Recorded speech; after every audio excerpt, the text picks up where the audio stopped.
Tema 7, Kepemimpinan. Subtema 1, Pemimpin di sekitarku. Pembelajaran 3. Pemimpin yang baik akan memperhatikan kepentingan seluruh anggota yang dipimpinnya.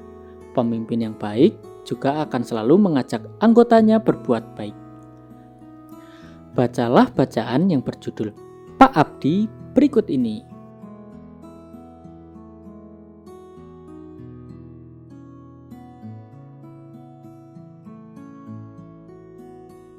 Kamu telah membaca bacaan yang berjudul Pak Abdi. Kemudian, cobalah kamu menjawab pertanyaan berikut ini. Nilai-nilai kepemimpinan apakah yang dimiliki Pak Abdi? Nilai-nilai kepemimpinan yang dimiliki Pak Abdi adalah menjaga persatuan, menjaga kerukunan beragama, dan berperilaku sesuai dengan ajaran agama.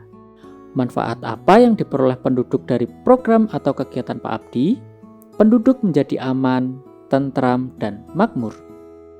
Apakah Pak Abdi sudah mengajak penduduknya mengamalkan nilai-nilai ketuhanan dalam kehidupan? Jelaskan.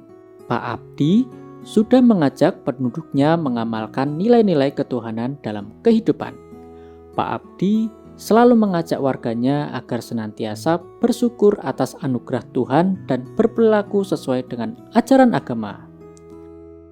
Apakah yang dapat kamu teladani dari Pak Abdi? Yang dapat saya teladani adalah berperilaku sesuai dengan ajaran agama, senantiasa bersyukur kepada Tuhan, dan selalu menjaga kerukunan. Berdasarkan jawabanmu, buatlah tulisan tentang Pak Abdi tersebut. Kamu juga dapat menggambar sosoknya sesuai imajinasimu. Berikut ini adalah contoh tulisan tentang Pak Abdi. Pak Abdi adalah seorang pemimpin yang pantas diteladani.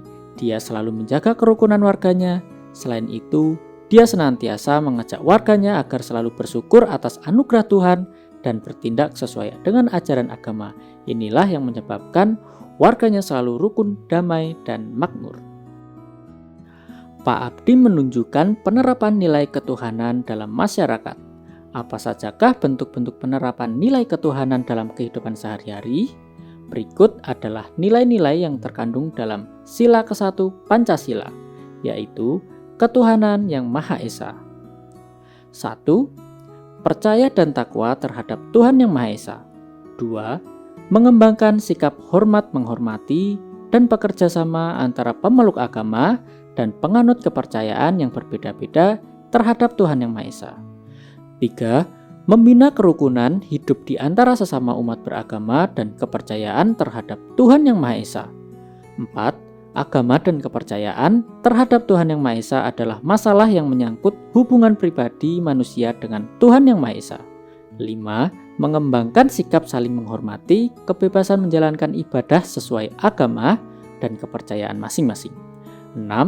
Tidak memaksakan suatu agama dan kepercayaan terhadap Tuhan Yang Maha Esa kepada orang lain. Negara kita menjunjung penerapan nilai-nilai ketuhanan. Bagaimana hubungan kita dengan negara lain?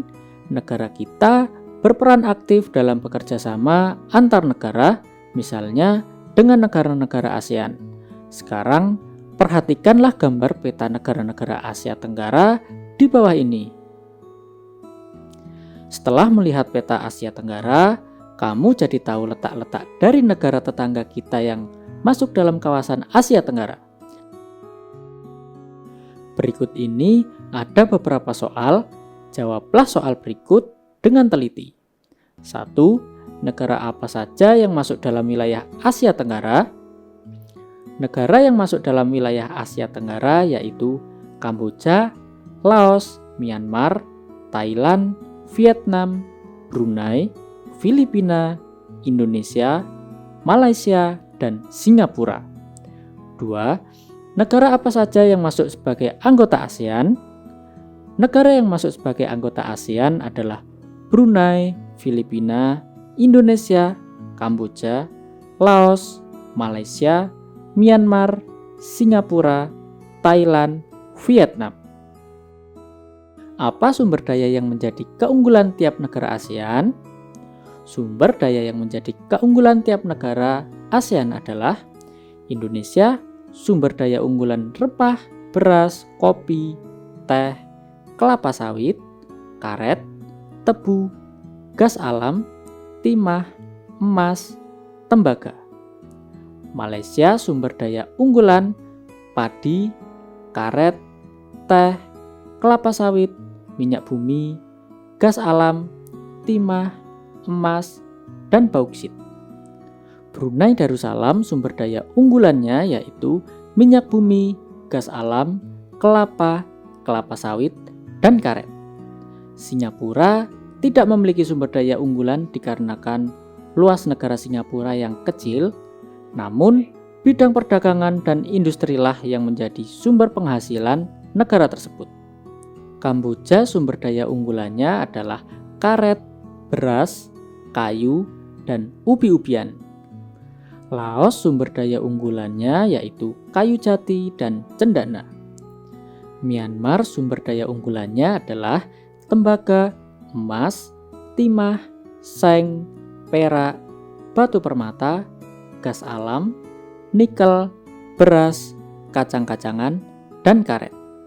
Filipina sumber daya unggulannya adalah padi, jagung, gula, kopra, buah-buahan, apakah, tembaga, emas, perak, biji besi, dan keramik.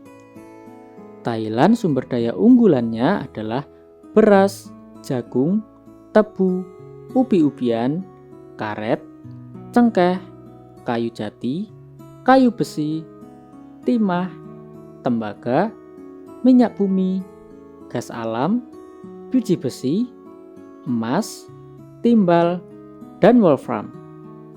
Vietnam sumber daya unggulannya yaitu beras, karet, kedelai, kopi, teh, minyak bumi, dan batu bara. Pertanyaan nomor 4. Apa peran Indonesia dalam bidang ekonomi di ASEAN?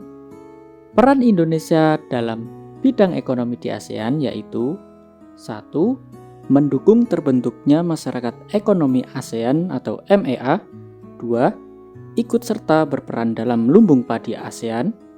3. Ikut serta dalam melakukan kerjasama di sektor industri, salah satunya ASEAN Aceh Fertilizer Project. 4. Indonesia sebagai salah satu pelopor dan pendiri organisasi kerjasama ekonomi antar negara. 5. Tuan rumah KTT ASEAN. Dan yang terakhir, berperan aktif dalam AFTA atau ASEAN Free Trade Area. Itulah beberapa informasi tentang ASEAN dan peran Indonesia untuk ASEAN. Kamu telah mendengarkan beberapa teks pidato pada pembelajaran sebelumnya.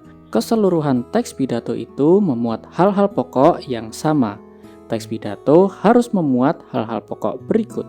Yang pertama, salam pembuka. Salam pembuka berisi kalimat sapaan seperti selamat pagi, selamat siang, selamat malam, dan lain-lain. Selanjutnya yang kedua yaitu pendahuluan. Pendahuluan memaparkan topik permasalahan yang akan dibahas. Dan yang ketiga, inti. Inti berisi pembahasan topik secara lengkap. Kalimat ajakan atau bujukan digunakan untuk mengajak pendengar melakukan kegiatan yang diharapkan. Kemudian yang keempat, penutup. Penutup adalah penyampaian rangkuman atau intisari topik yang telah disampaikan. Dan yang terakhir ada salam penutup. Salam penutup berisi kalimat salam penutup seperti terima kasih. Nah, dari pembelajaran ini, apakah anak-anak sudah paham dengan materi yang disampaikan? Jika mengalami kesulitan, kamu dapat menanyakan kepada orang tuamu. Tetap semangat dan rajin belajar ya.